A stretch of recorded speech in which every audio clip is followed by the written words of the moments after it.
of Pastor Sunny this morning. Saudara menikmati sesi dari Pastor Sunny tadi? Yes, great. How many of you know what to do, how to approach a person, even if you don't know that person? Apakah saudara sudah ngerti bagaimana cara mendekati orang yang saudara nggak kenal? Great. It takes a little practice to do that. Ya, mesti latihan untuk melakukan hal itu.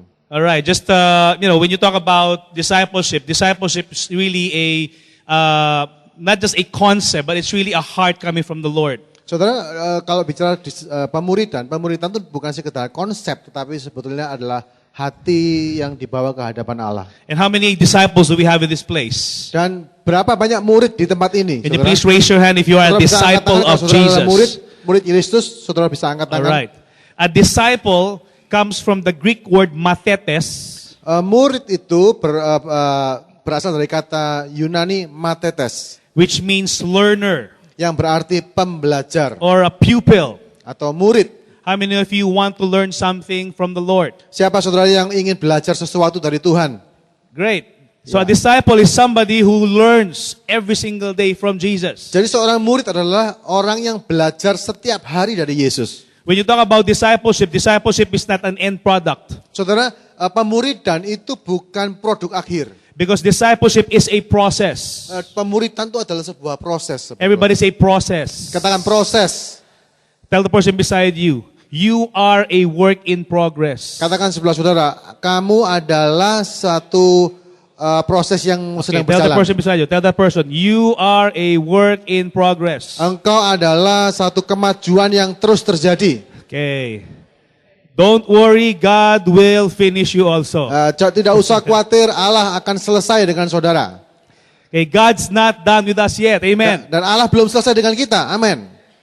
We are still being perfected by Jesus. Kita ini masih disempurnakan oleh Yesus Kristus. And I believe that our session today is important because this determines how we will live. Saya percaya bahwa hari ini adalah penting karena ini akan menentukan bagaimana cara kita hidup selanjutnya. When you talk about establish is really building a strong foundation. Kalau kita bicara tentang establish, membangun, ini bicara tentang membangun satu dasar yang kuat, pondasi yang kuat. If you are an architect or a builder or a contractor or engineer, kalau saudara adalah seorang arsitek atau seorang kontraktor, you know the importance of building a strong foundation. Saudara tahu betapa pentingnya membangun satu pondasi yang kuat. In the Philippines, we are a typhoon and a calamity zone. Di Filipina itu adalah daerah topan dan bencana.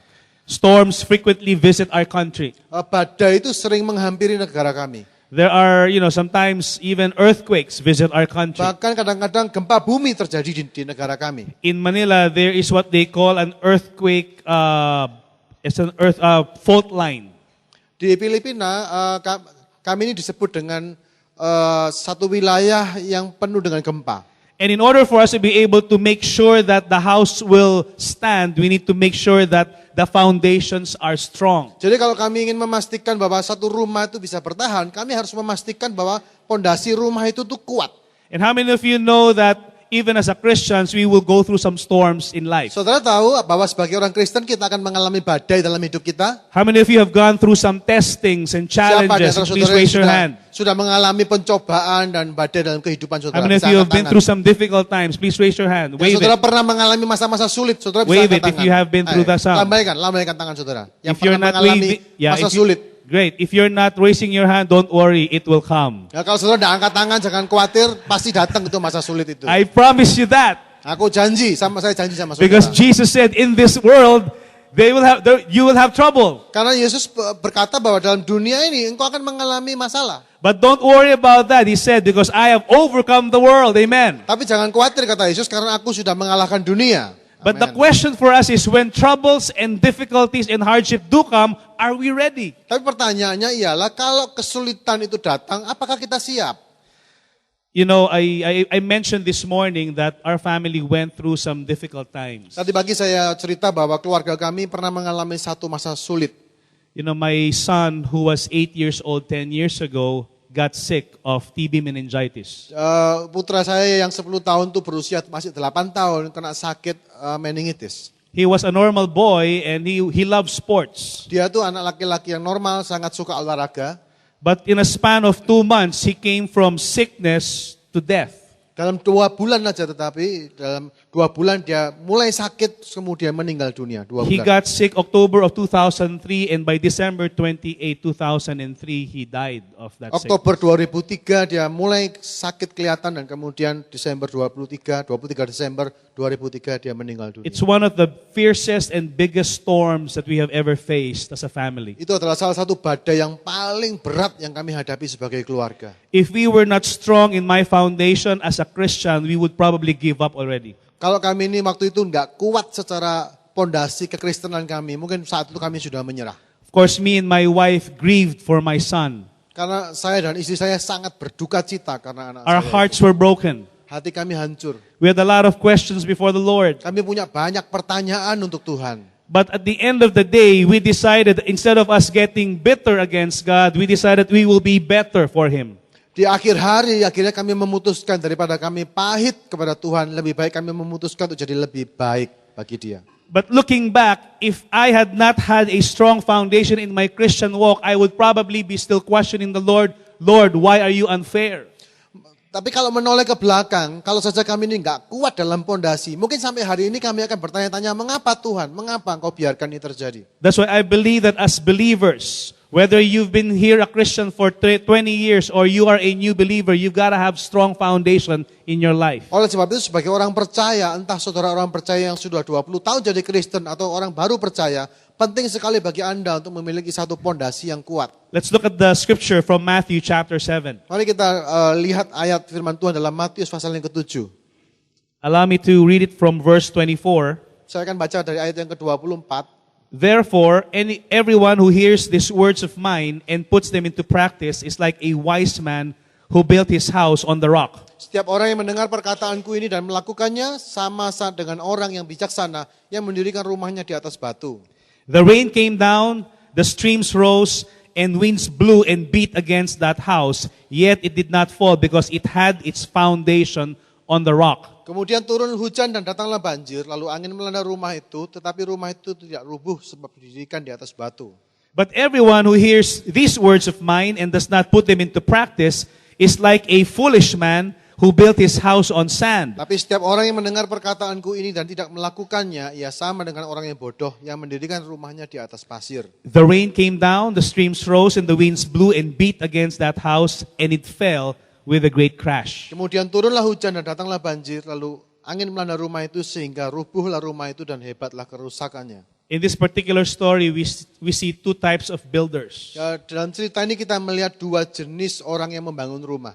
We're not even questioning the competence of each builder. Kita tidak mempertanyakan kompetensinya, kemampuannya. Maybe both of them graduated high, in their graduating class as architects or engineers. Mungkin kedua-duanya lulus dengan baik dari sekolah arsitek atau sebagai insinyur. They probably had the same kind of method in building houses. Mereka mungkin punya metode yang sama dalam membangun rumah mereka. But the problem really was the difference between the foundation that they use in building their homes. Tapi masalah yang sebenarnya adalah pada pondasi yang mereka gunakan untuk membangun kedua jenis rumah itu. The first one built his house on a rock, and the second one built his house on faulty foundations. Orang pertama membangun rumahnya di atas batu karang, sedangkan orang kedua membangun rumahnya di atas pondasi yang goyah. And both houses went through the same storms, same rain, same kinds of difficulties in Dan life. kedua rumah ini melalui badai dan kesulitan yang sama. But because the one with faulty foundation was not really sturdy, it fell with a great crash. Tetapi karena rumah yang didirikan di atas dasar yang goyah itu dia menjadi rubuh dan hancur. There was one time Pastor Steve was sharing this story when he went to Changi Airport in Singapore. He saw this particular picture. Pastor Sonny? Pastor Steve. Pastor Steve. Satu kali Pastor Steve pergi ke Changi Airport dan dia melihat ada satu kejadian. And the picture was the picture of the Leaning Tower of Pisa. Oh, itu ada satu gambar dan gambar itu adalah gambar menara miring Pisa. And the heading on that picture, it says, good facade, bad foundation. Dan itu ada judulnya di mana tampilan luar yang bagus tetapi pondasi yang jelek. Right now, if you look at the Leaning Tower of Pisa, if you've been to Italy, it's a nice tourist attraction. Saudara, sekarang kalau ke Italia, ke Menara Pisa, itu adalah sebuah atraksi turis yang menarik. But originally, the builders did not really build the tower to be leaning.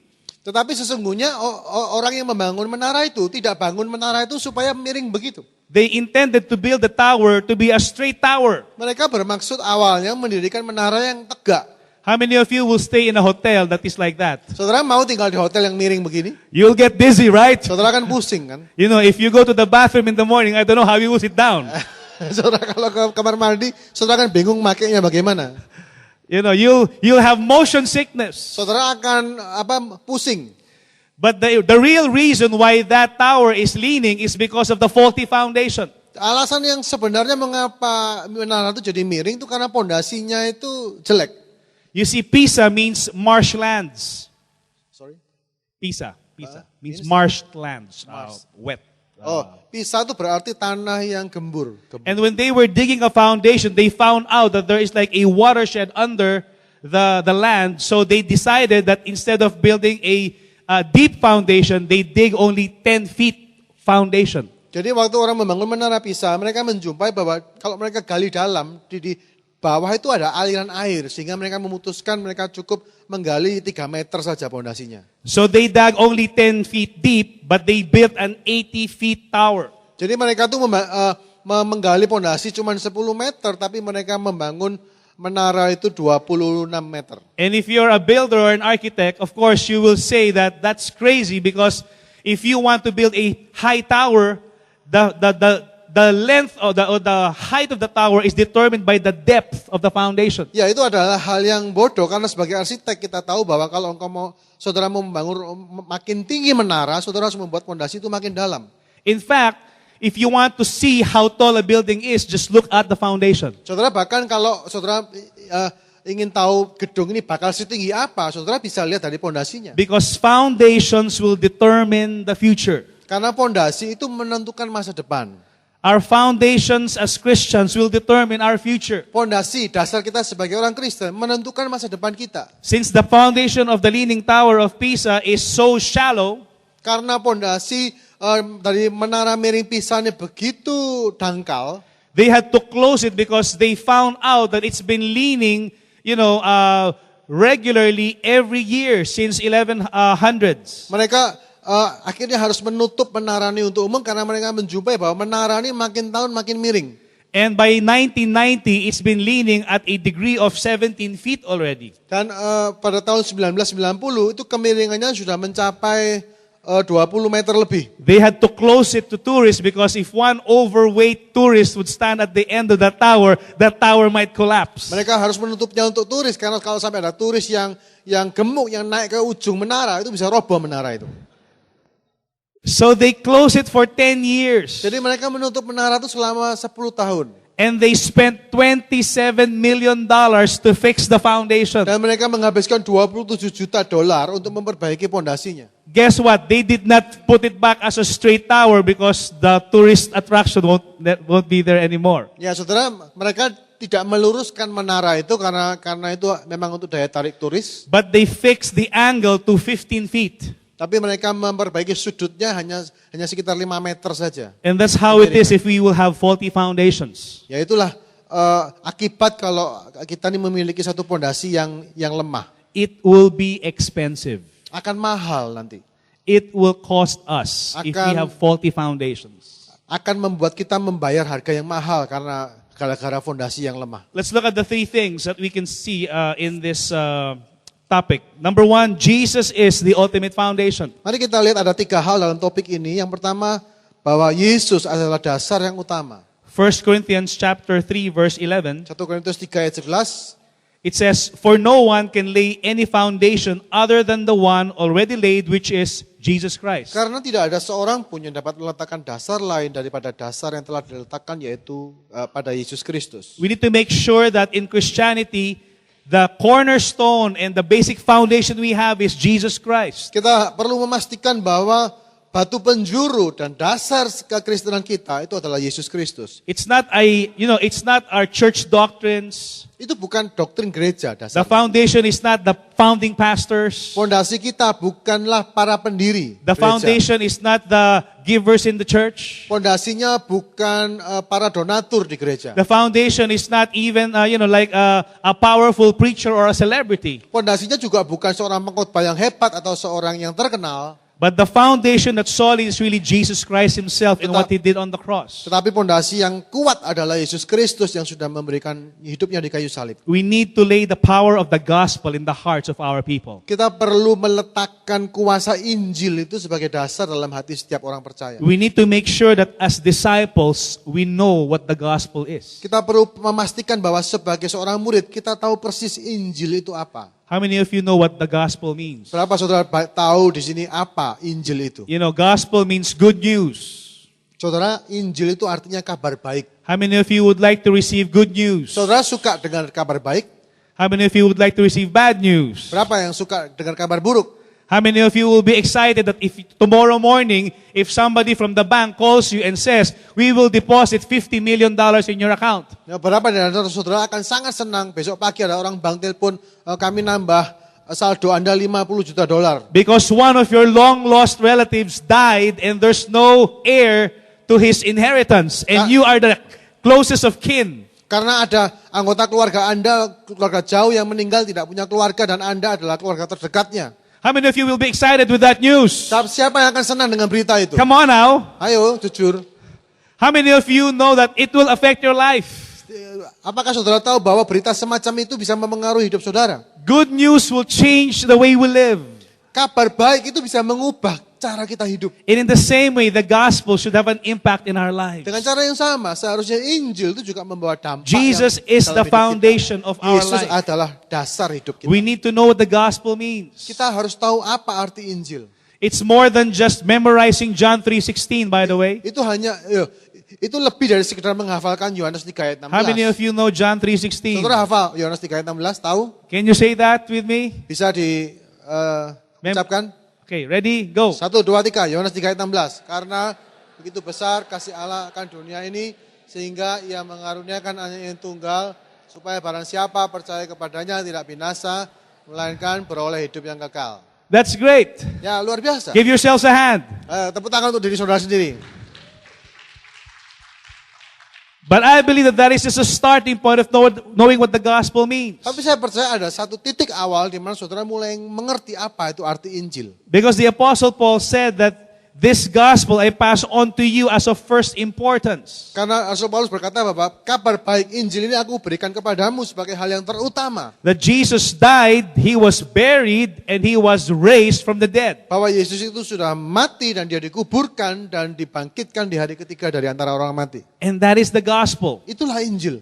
The gospel really is that Jesus Christ came here on earth as a man. He paid the penalty for our sins and we don't have to work for eternal life. Injil pada dasarnya adalah Yesus Kristus datang ke dunia sebagai manusia dan dia membayar hutang dosa kita sehingga kita tidak perlu lagi membayar hutang dosa kita itu. And that is what we want to pass on to our disciples. Dan as itulah well. yang akan kita sampaikan kepada orang-orang yang kita muridkan.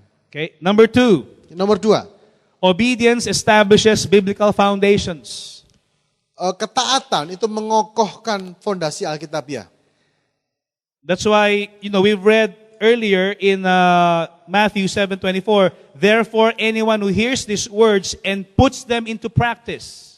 Sebab itu kita tadi baca di Matius 7:24, setiap orang yang mendengar perkataanku ini dan melakukannya. How many of you regularly read your Bible? Saudara, siapa di sini yang secara teratur membaca Alkitab? Amen. As disciples of Jesus, this is one thing that we need to put importance in. Saudara, sebagai murid Kristus, inilah salah satu hal yang sangat penting yang mesti kita lakukan. This is more than just a song in nursery when you were young. Read your Bible, pray every day. Nah, ini lebih dari sekedar lagu yang saudara nyanyikan waktu saudara masih kecil.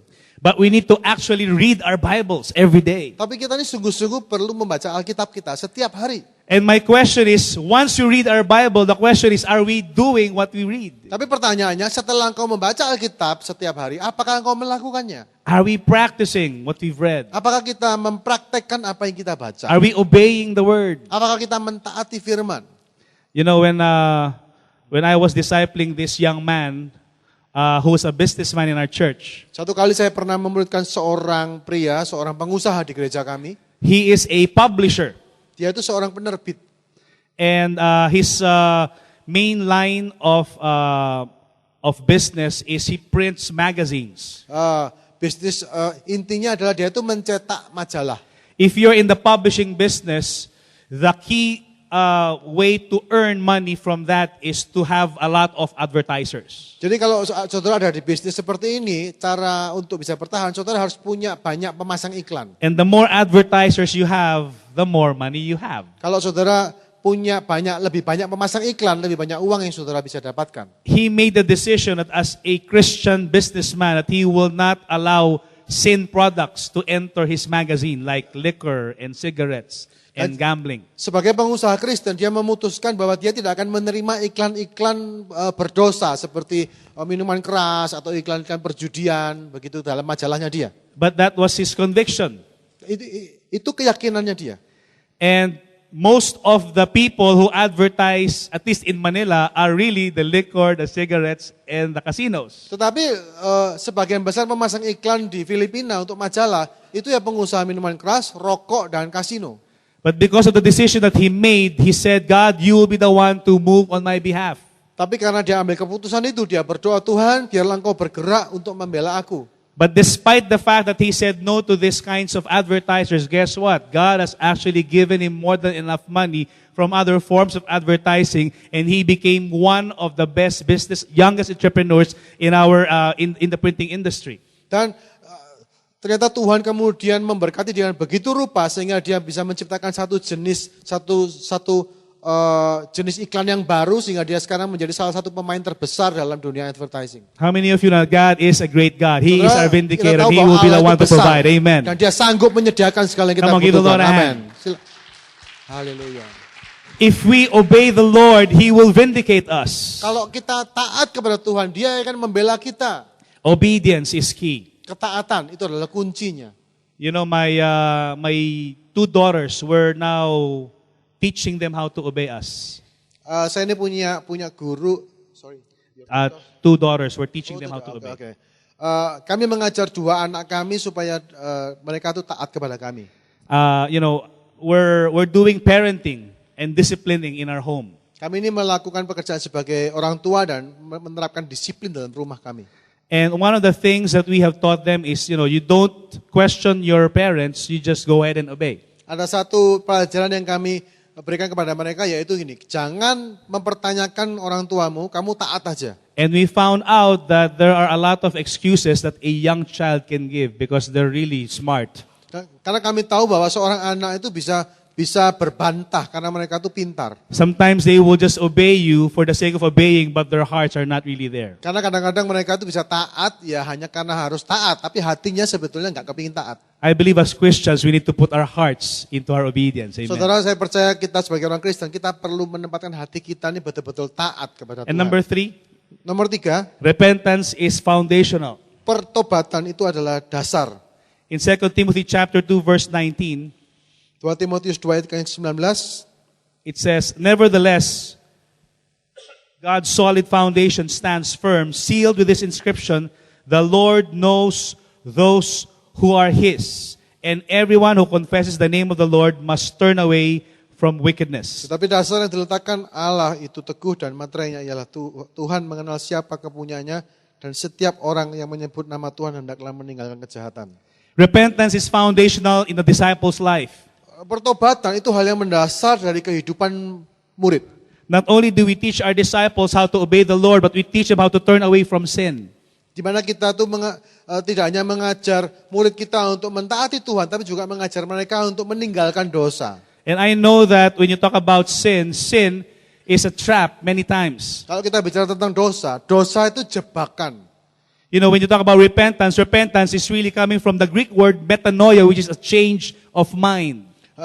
Sedangkan pertobatan itu dalam bahasa Yunani-nya adalah metanoia yang berarti perubahan pikiran. You know, if you're walking a path of sin, when you say you want to obey Jesus, you want to follow Him, if you suddenly give your heart to the Lord, what you do is when you say you repent, you do a 180-degree turnaround and you start following Jesus from that time on. Jadi pada saat saudara berjalan dalam kehidupan saudara dan saudara mengatakan engkau bertobat, artinya saudara berbalik 180 derajat dan kemudian mengikuti ke arah kemana Kristus melangkah.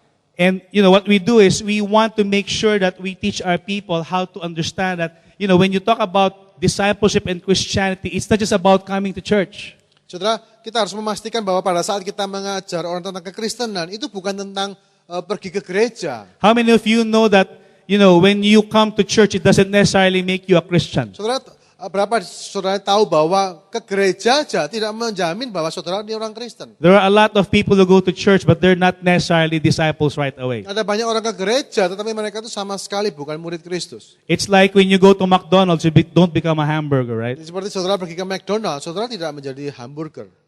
Or when you enter a barn, you don't become a horse. Atau saudara masuk ke kandang kuda, saudara tidak otomatis menjadi kuda. That's why, you know, part of the foundation we teach our disciples is that, you know, you not only do you put Jesus there, you teach them the gospel, at the same time you teach them how to obey, and you teach them how to turn away from sins. Jadi kalau dalam kemuritan kita tidak hanya memastikan Yesus sebagai pondasi atau ketaatan, tapi kita juga perlu memastikan bahwa para murid ini, mereka orang-orang ini meninggalkan dosa dalam And hidup there are mereka. 3 things where we want to establish our disciples. Jadi ada 3 hal yang kita perlu bangun dalam diri seorang murid. First, we want to establish our disciples in faith. Pertama, kita ingin membangun mereka di dalam iman. The starting point for disciples in building their lives on Jesus is faith in His finished work. Jadi titik awal dari membangun seorang murid Kristus adalah membangun dia di dalam iman di dalam Kristus. In 1 Corinthians chapter 3 verse 10 it says, "By the grace God has given me, I laid a foundation as an expert builder, and someone else is building on it."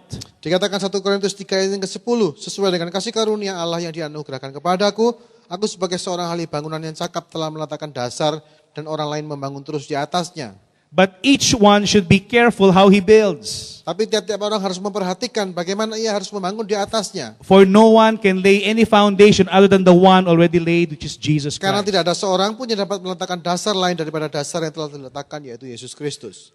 You know, I'm so glad that from day one we were taught how to really move in faith, even among our discipleship groups. Saya sangat bersuka cita karena dari hari pertama kita sudah diajari bagaimana kita bergerak di dalam iman dalam kelompok It takes pemuritan kita. faith to obey. Perlu iman untuk taat. It takes faith to move in the Spirit of God. Perlu iman untuk bergerak di dalam roh Allah. It takes faith to move in the power of God. Perlu iman untuk bergerak di dalam kuasa Allah. You know, when one of the things that we also, you know, as a young believer, I heard that you've got to be one chapter ahead of your disciple. Waktu saya menjadi orang percaya baru, saya diajari bahwa engkau hanya perlu 1 pasal lebih maju daripada orang yang kau muridkan. You know, one chapter meaning one chapter in the Bible. You need to be one chapter in order for you to be able to teach that person how to follow Jesus. Jadi saya diajar bahwa saya hanya perlu mendahului orang itu 1 pasal dalam Alkitab supaya saya bisa mengajari orang itu. This somehow brought faith in our lives because we are regularly digging ourselves in the Word of God. Ini membangun iman dalam hidup kami karena akhirnya kami secara teratur kami menggali firman Tuhan setiap hari. As young believers, we're also taught how to step out in faith. Waktu kami masih baru Kristen, kami diajar bagaimana melangkah keluar dengan iman. We were said that, you know, if you're a follower of Jesus, you have the Spirit of God with you. Kami diberitahu bahwa jika engkau pengikut Kristus, engkau memiliki roh Kristus di dalam engkau. And how many of you believe that the Spirit of God is in us? Berapa sih saudara percaya bahwa roh Allah itu ada dalam diri Amen. kita? Amen. You know, when we were young believers, you know, the first time I saw casting out of demons was when I was like 2 months old in the Lord. Sebagai orang percaya, orang Kristen baru waktu itu, saya pertama kali melihat pengusiran setan pada saat saya masih 2 bulan menjadi orang Kristen. One time there was in our service, there was a person who had some manifestation in front during worship. Satu kali dalam kebaktian kami dulu ada waktu ibadah ada satu orang yang mengalami manifestasi kerasukan. And some of the staff brought this person in the back and they started casting out the demon Dan from beberapa him. staf membawa orang ini ke belakang dan kemudian mereka mengusir setan di orang ini. You know, and this is the promise of Jesus to us who are believers. Ini adalah janji Yesus kepada setiap orang percaya. You will lay hands on the sick and they will recover. Engkau akan meletakkan tangan atas orang sakit dan You orang will itu akan drive sembuh. out demons and they will go out. Engkau akan mengusir setan dan setan akan keluar. So for the first time, I said, wow, this is how it goes. Dan untuk pertama kali saya lihat, waduh, This seperti is ini how- toh jadinya. This is how to cast out Oh, demons. begini toh caranya mengusir setan. And I saw demons manifest right in front of me. Saya melihat iblis itu bermanifestasi di hadapan saya. You know, one time my neighbor happens to call me after I came from school. Satu waktu tetangga saya telepon saya waktu saya baru pulang sekolah. Both of us go to church. Kami berdua ini pergi ke gereja. But one of our friends had a demon possession that night. Tapi malam itu ada satu teman sekolah kami yang kerasukan.